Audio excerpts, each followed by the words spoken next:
Good evening and thank you for joining us for KREM 2 News at 5. I'm Mark Hanrahan. And I'm Whitney Ward. With colder weather on the horizon, winter can be especially harsh for Spokane's growing unhoused population.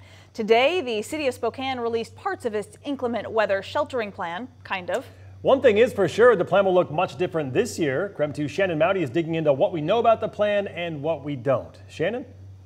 Well, the City of Spokane released, as we said, parts of the inclement weather sheltering plan. And in the press release, the city said it was details of its inclement weather sheltering plan, except a lot of details have been left out in the cold.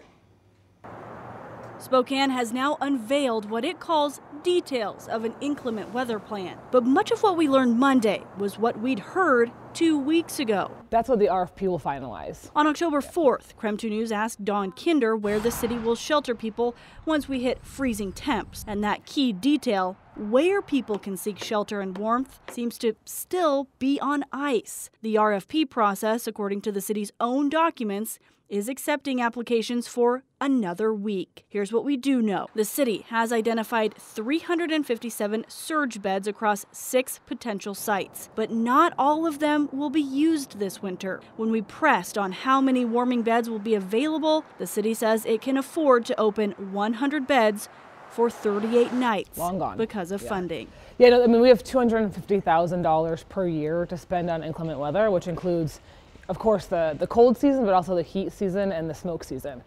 So it's woefully insignificant. That's Kinder again, October 4th, when she told KREM 2 the city will now utilize beds from existing shelters to save money and time.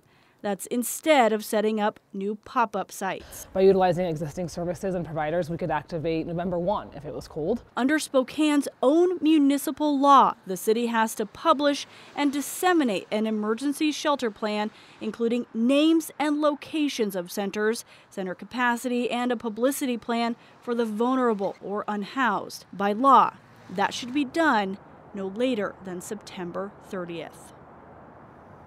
Now today I did press the city on where it's published such shelter information. Aaron Hutt with the mayor's office said that shelter plan was presented to City Council, the Homeless Coalition, and various service providers in September.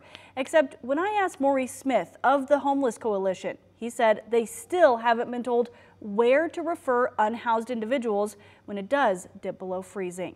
Shannon Mowdy, KREM 2 News. All right, Shannon, thank you very much. Tracking weather tonight, we have a major shift coming our way for the middle of the week. Could be our first taste of that much colder fall temperature. Chief Meteorologist Jeremy Legoo talking about a snap back to reality on Wednesday. Oh, I'm so excited I know everybody at home is not excited for this, and I know everybody in this building is not excited for this, but we need moisture. We want moisture, and this snap back to reality comes with it. Today was another warm one, 72 degrees and mostly sunny. It was a downright beautiful day. I hope you enjoyed it. If not, get outside and enjoy it right at 5:30.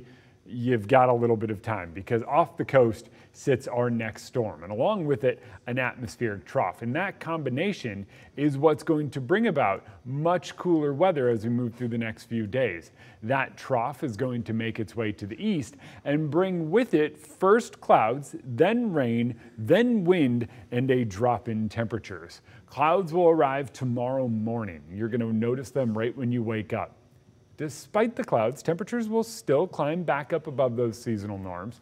But then tomorrow evening, the rain creeps its way from the Cascades across the state. And by Wednesday morning, we're waking up to showers and wind picking up. That wind then ushers in the cooler air. And by the time we get to the second half of the week, it is not going to feel like even the same season.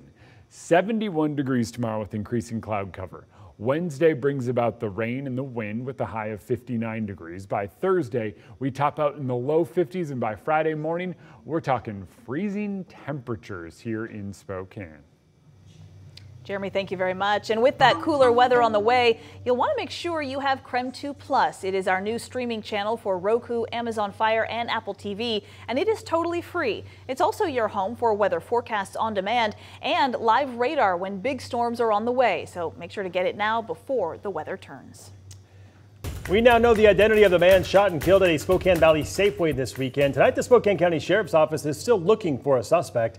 The Spokane County Medical Examiner identified 53-year-old William McCrate as the person who died. Sheriff's deputies say that shooting happened just after 6 on Saturday morning near Trenton, Argonne. Several callers reported hearing gunshots and seeing a man lying in the parking lot. The sheriff is still looking for the suspect who ran from the scene. Detectives believe there is no ongoing threat to the public tonight.